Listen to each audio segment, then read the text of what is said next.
మీకు వివేచన ఉంటే, మీకు నేను చెప్పిన విషయాలు అర్థమైతే ఈ రోజు నుంచే మొదలు పెట్టచ్చు దేవుడితో. ఇక నువ్వేమని వాగ్దానం చేశావు?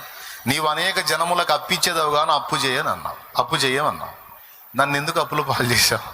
సరే నేనే చేసుకున్నాను అనుకో, మరి నువ్వు పిడికిలు విప్పు, కార్యాలు చెయ్యి, ద్వారాలు తెరువు, సహాయం పంపు, కార్యాలు సఫలం చెయ్యి. నీ బిడ్డగా నేను దరిద్ర కొట్టు స్థితిలో ఉంటావు. నీ చిత్తమా? అనేకులకు ఇచ్చేదవన్నావే, నాకు ఆశ ఉండదా? 10 మందికి సాయం చేయాలని ఆశ ఉండదా? నువ్వేమో అందరికీ సాయం చేస్తావు, సాయాలు చేసి నువ్వు ఆనందపడతావు. మరి నీ బిడ్డలుగా మాకు ఆనందం వద్దా? మా బతుకంతా ఎదుటోళ్ళని అడుక్కోవటం, ఎవరు సాయం చేస్తారని అడుక్కుంటాం, ఈ వేదంలో బతకటం నీకు ఇష్టమా? మేము నీ పిల్లలం కదా? నీకున్న ఆశ మాకు లేదా? ఇతరులకు హెల్ప్ చేయాలని మాకు ఉండదా? మరి ఆ విధంగా మా పిడికిళ్ళు ఎందుకు నింపవయ్యా నువ్వు?